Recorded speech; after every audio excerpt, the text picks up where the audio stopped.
Welcome to the DJNTV Chill Room Chat, your space to unwind and talk shop. This episode is sponsored by MadeByDJs.com, innovative tools designed specifically by DJs for DJs. DJEventPlanner.com, the industry standard for streamlining your business and booking faster. And DJRequests.com, the easiest way to manage your dance floor's vibe in real time. Support the show by using our Amazon affiliate link at DJNTV.com/Amazon. Now, let's get into the mix.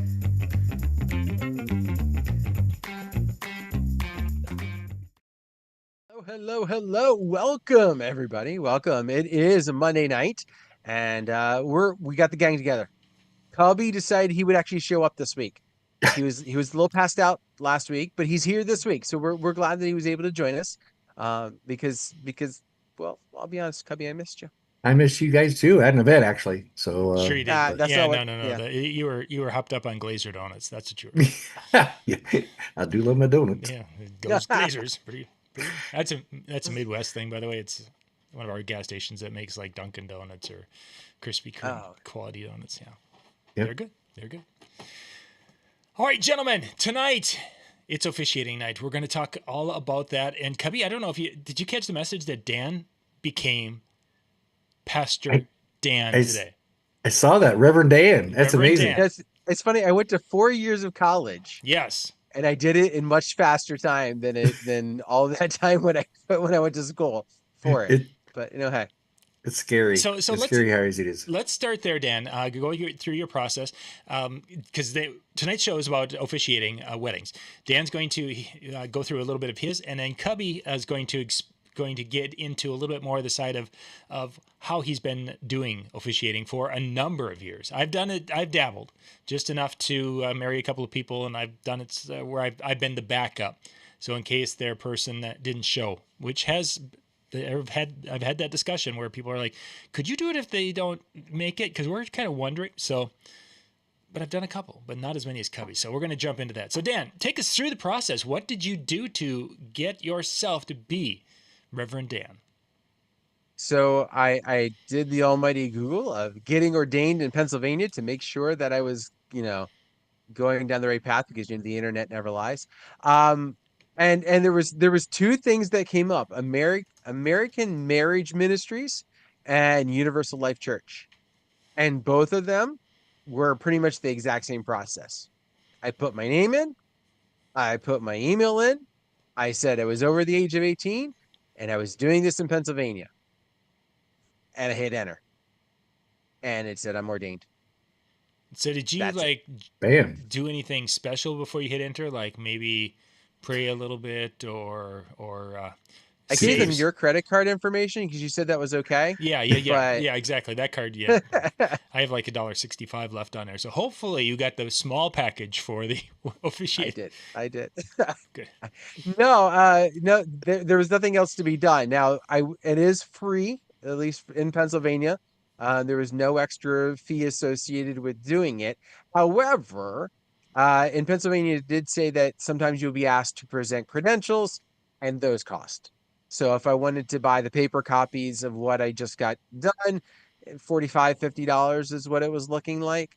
I did not opt for that, but that would be the extra piece that would be to the puzzle. So. And Cubbie, when you, of course, that was a long time ago, but I'm sure you got the documentation and. We sent the Pony Express over. They got it. I actually did get a certificate. I do not remember it being that high, but I did get the certificate. And then I called my county and asked them if I needed to register through my county as an officiate. And they said, not unless you want to be put on the list for those people looking for courthouse judges or a list of officiants.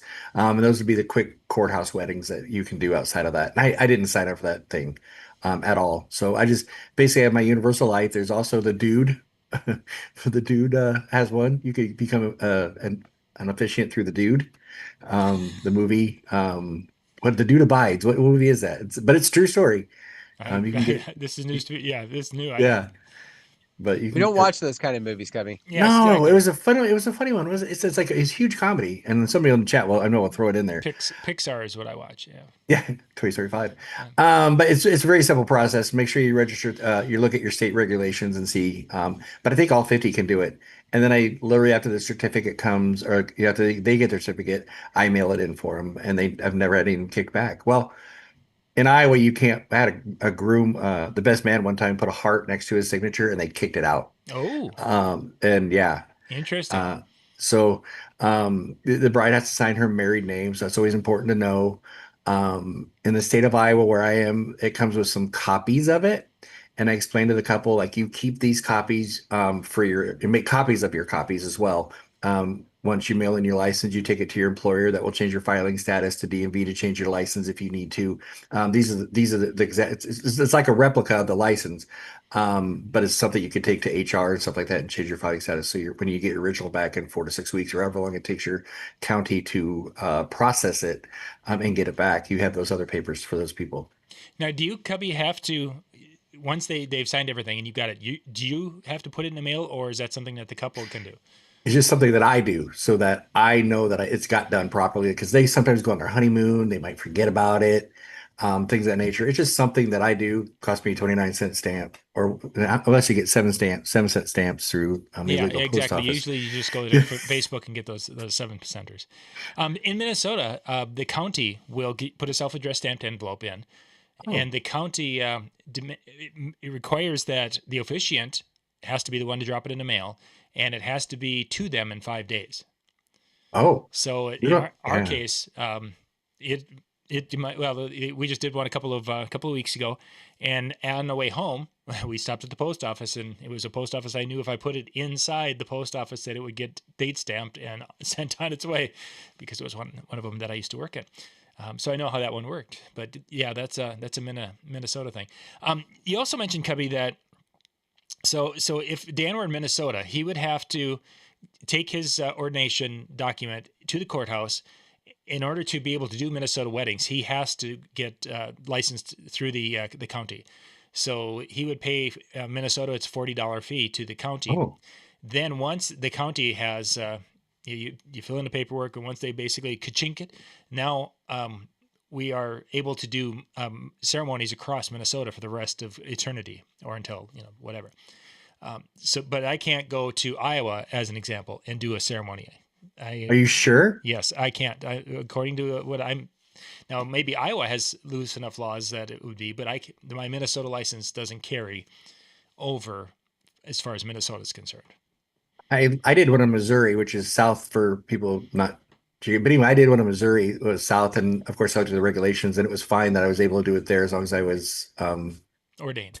Ordained, correct. Interesting. Now, in South Carolina, I was never a DJ in South Carolina, but I was a notary public in South Carolina. And in South Carolina, you do have to be a notary public to sign those.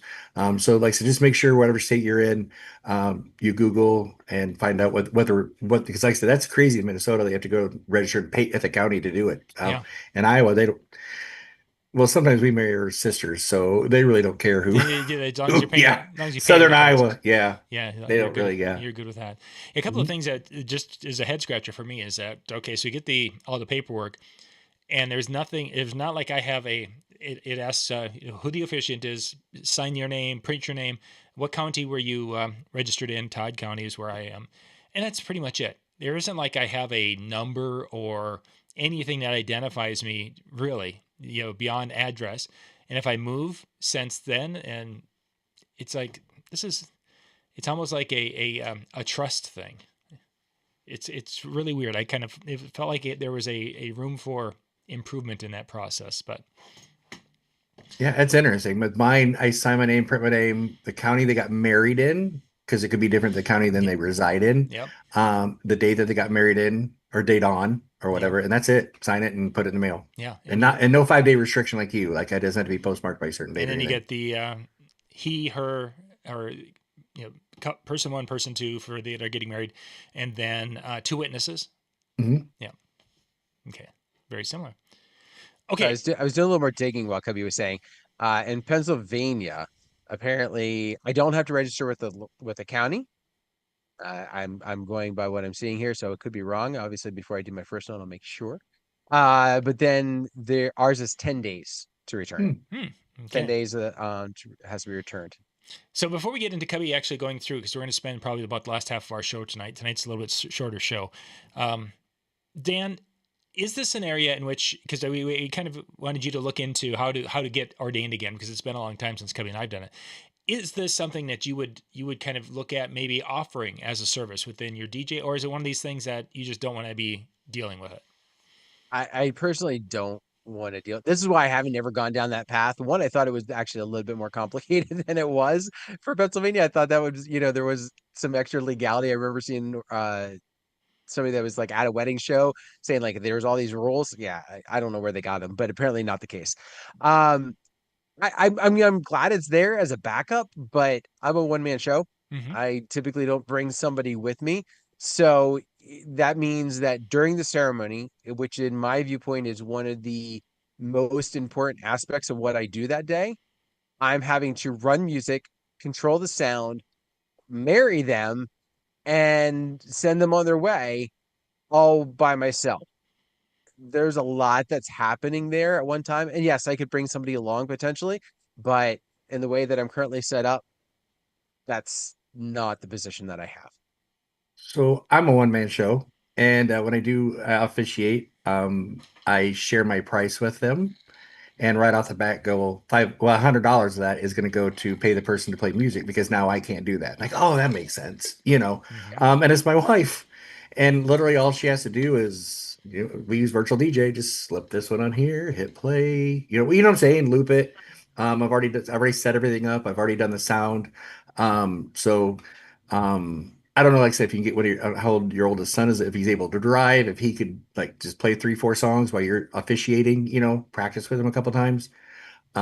It's like I said, it's a great add-on, I think sometimes. I do rehearsal, I get to know the couple a little bit better, their families, things of that nature. So let's jump into, before we get into kind of the nuts and bolts of what you do, Cubbie, and how you get your information. Let's talk how much you're charging for these types of services. You mentioned rehearsal, so obviously that would be an additional charge, and your sound person. And so, how do you price it? $600, and like I said, so I'm making 500, and if I decide to pay my wife, I should, I pretty much make it 600. But yeah, well, she eats pizza when you buy pizza. She eats some too. She gets $5.99 of that anyway. So. Yeah, well, there's that too. But yeah, I charge $600 and it come out to rehearsal, and you've really, what it helps you become is that resource for that couple. Like, you go out you do the rehearsal, you share with them. Do you want to go this deep right now or not? We're gonna be getting there. Okay. We might as well, okay. let's just bridge. Let's keep right on going. All right. So I do the rehearsal, I line the groomsmen up, and I line the bridesmaids up, and I put hands left over right or right over left, or down the side. So the couple's back with me, and all the groomsmen are putting their hands left over right. Sometimes when people put their hands over right, they have their fingers hanging out. You always want them to tuck their knuckles, because sometimes when it's down at their waistline, it may look like a phallic symbol, like a penis. I'm just gonna be honest. So photographers always shared with me to make sure their knuckles are covered, whether it's left over right, so you don't have to Photoshop anything that might look like a male genitalia. And then we practice the exit at the rehearsal, because if they don't know where to walk to, there's no reason to line them up there, right? So I always start the rehearsal where they're going to stand, and I position with their shoulders, and show left foot, right foot, left foot, so on and so forth to gentlemen. So it's like a flying V. Everybody's ever seen the Mighty Ducks, or however it is going to look like. And we practice the exit, and I talk about being the wedding creeper. Don't be the wedding creeper, which means don't go till you're ready to go, boom, and then out. So don't creep over the sides and then go, right? So stay in your position and then go and then out. I was in the military, so we call it dress right dress. And it just looks precise, just like that. And then we practice the entrance and the exit as many times as they feel comfortable. During that rehearsal, I don't go through my ceremony, but I do go through my ring ceremony, so they're not hearing it for the first time. It's very important when you're doing the repeat after me's, to keep it very, very short, no more than 4 words. Yes. Nothing long, nothing long verbiage. So we go over the rings a couple times, and then prior to announcing him, I'll step between the best man and the groom, and announce him from the front row, basically. So I'm completely out of there. for the first kiss. And so I tell the photographers, when you see me move, get ready because the kiss is happening. But then It's next. once I get done, and then I move back into place, and then I do like a nod when it's each time's person to go out. Mm-hmm. And that's basically how I handle a rehearsal. We practice with parents and grandparents as well, how they're going to walk down the aisle, little, slow and sexy down, a little faster back. And I usually tell my groom, Dan, you got a whole, when I'm pitching it to my couples, I'm like, okay, Dan, you got a whole year to practice that sexy, chuckle, chuckle, and stuff like that. But trying to coach them the whole time during the rehearsal and just tell people to relax. We've all walked before, we've all stood before. Just make sure you smile. And that is an important thing. I want to get into how you get your information, because you talked about how you like to customize and kind of tell their story, and I want to jump into that. So you said you're 600 for your ceremony, and I guess I kind of was thinking you were a little bit higher than that with your ceremony, because I've had we charge for ceremony sound if we were doing ceremony sound, as Dan you do, and such, and Cubbie does, and then my time for officiating. So when you put the two of them together, we're a little bit about that, or even a little bit higher than that. And then if I'm coming in to do the practice the night before, I charge them another $150 for that too, just because of the travel and things. So it's about the same ballpark it turns out to be. But so here's a question that kind of adds to that, because is that 600 the ceremony cost, counting the sound, like counting the DJ aspect of it, or is that separate from what you would do for as the person being ordained, or as the person officiating? So it's totally separate, because like this Friday I am officiating a wedding that I'm not DJing. It's a small, very, very, very small wedding at a community center, and they heard me do one before, so they wanted it. And I'm not even they didn't even want sound. I'm bringing it because I feel so bad for them. I think dead air is like you're not your friend. So I'm bringing a verse 8. I'm going to Bluetooth it on my phone, and I'll have my phone and my thing, and I'll just change the songs and all that other stuff, because we had my granddaughter that night, so my wife can't come help. And but again, they didn't pay for the sound for me, so they can't really complain about the sound because they didn't pay for it. They're just paying for the officiating. But I think dead air is horrible, so it's just what I'm doing for my couple. But I do a package, Dan, to go back to answer your question. So I do a ceremony and a reception only package, and a ceremony and reception package. So the $600 is over and above my package that includes ceremony sound.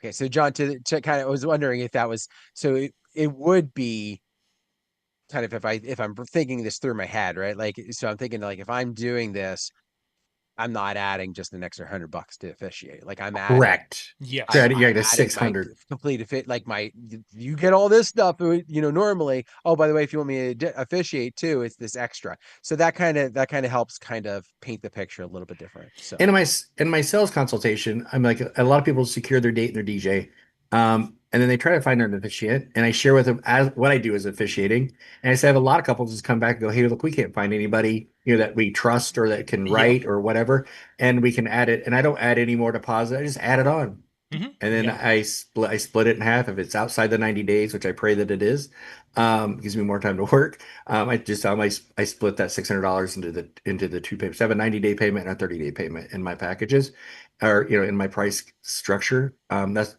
way I can have money all year round. So I just basically split that $600 into the two different packages, and we just add it. Not a problem. Yeah, very good.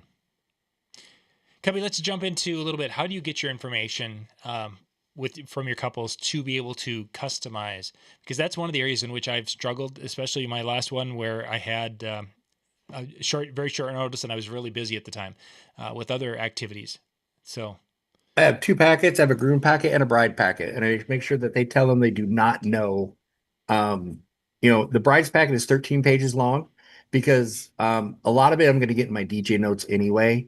But it's got the songs, who's walking down the aisle, the parents, things of that nature. It tells me family dynamics, how they met, what their first date, like very long, who can hold their breath longer, stuff so sometimes I'll make a joke, let's do it now, So I read the stuff.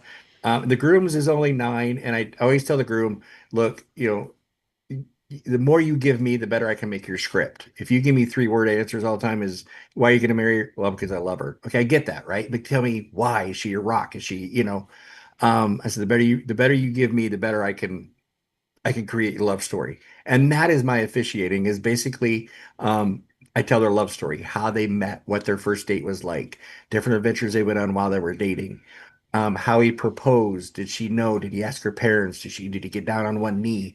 I set the whole scene. How they said who said I love you first and where.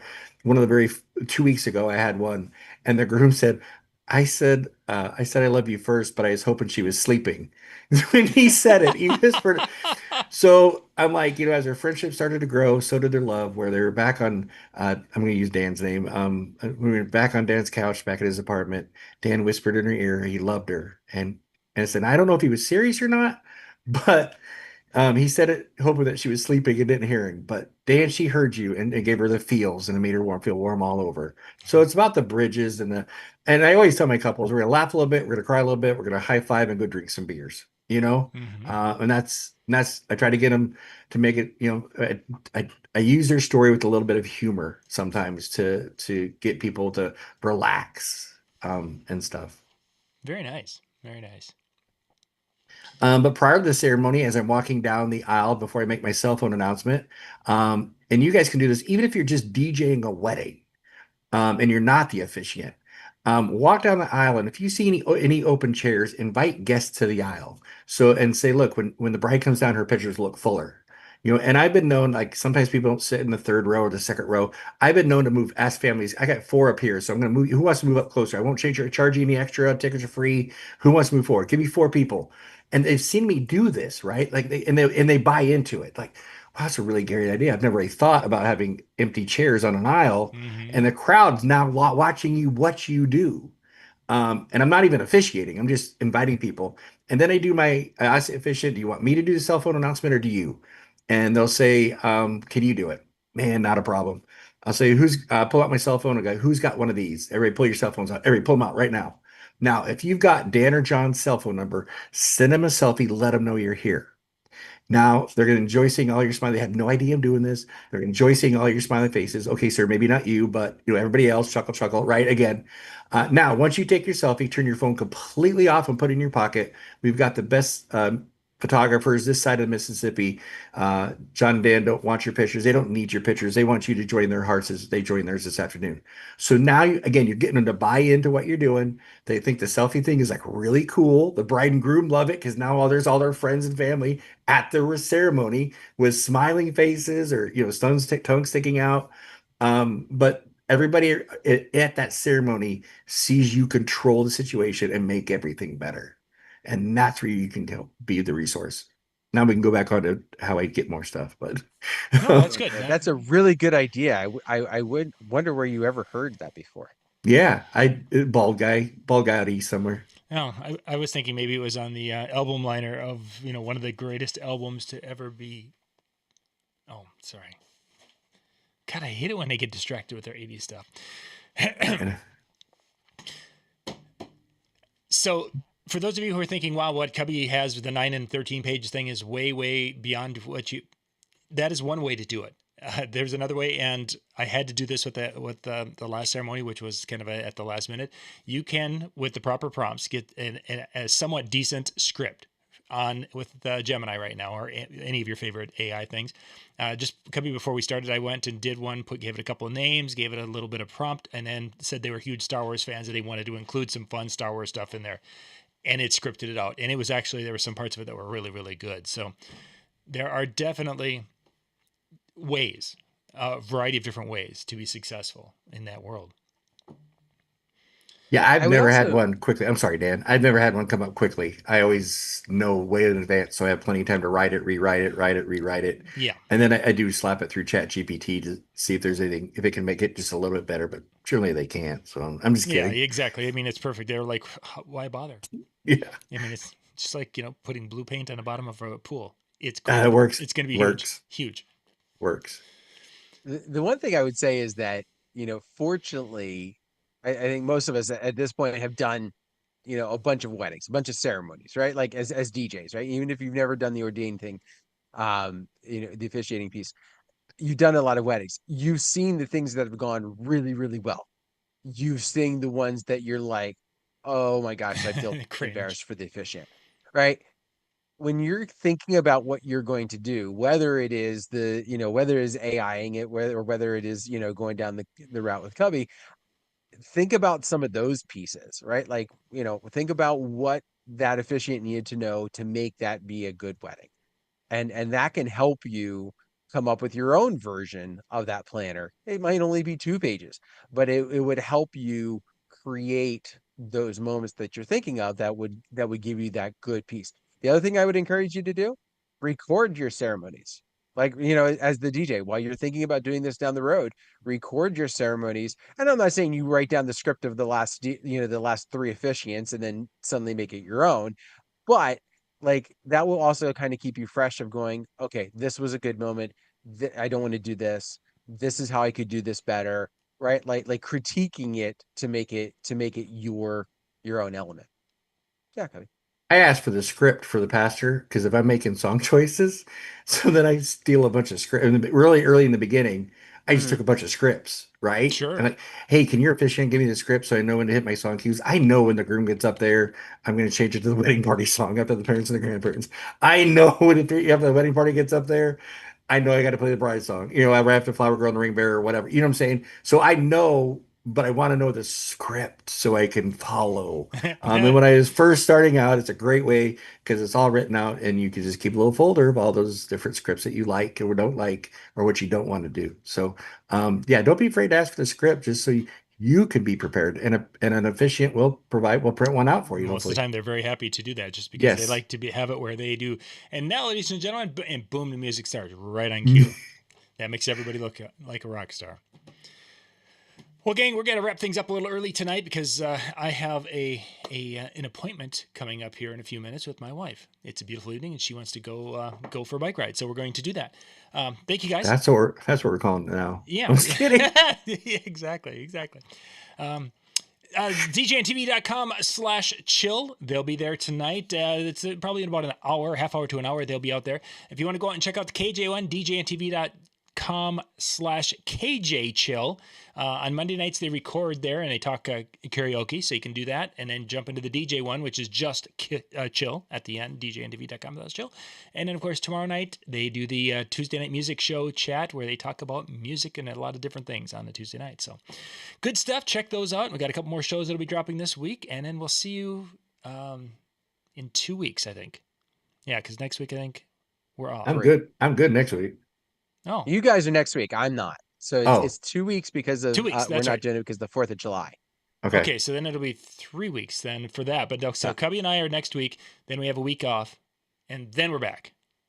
I got an idea. Put it in the emails You that they're know, supposed to be getting. Yeah, we should. Yeah. We should really do something like that. That makes sense. That'd be a good idea. Yeah, I'll have to talk to somebody about that. So, all right, take us home, Dan.